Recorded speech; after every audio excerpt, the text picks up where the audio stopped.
Bonjour, bon vous voyez j'ai quitté la côte ce matin, on s'est habillé un peu mieux quand même, parce que là je pars en réunion. Réunion CETA, donc qu'est-ce que c'est que le CETA? Le CETA c'est un groupe d'agriculteurs, on a fait ça et on se réunit une fois par mois. Comme ça on échange sur ce qu'on fait sur notre exploitation, moi c'est plutôt sur mes cultures, puisque sinon il y a le lait, le porc, la volaille, bon il y a tout. Après vous pouvez même aller voir sur le site du CETA 35, vous allez voir tout ce qu'ils font, c'est génial. Donc là moi j'ai pris mon ordinateur, parce qu'aujourd'hui ça fait partie de notre vie. Après ma sacoche, parce que moi j'aime bien marquer en papier, comme ça j'ai toutes mes données. Sans oublier mon véhicule de fonction.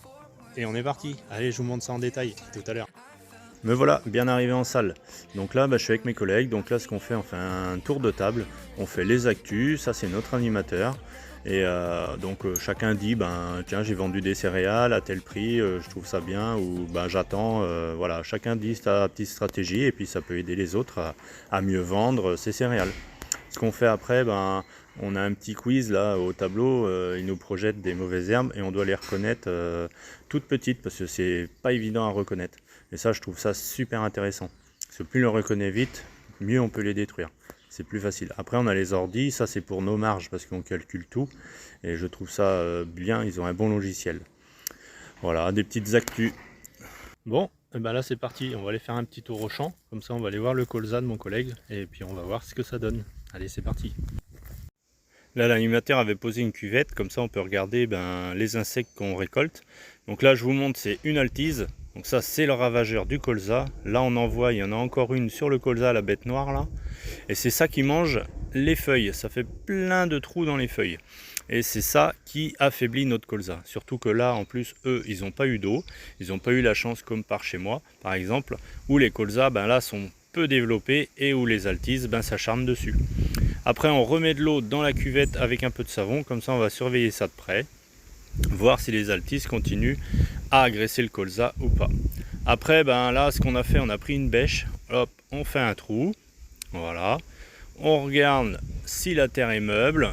Après, voir s'il y a une semelle de labour en profondeur.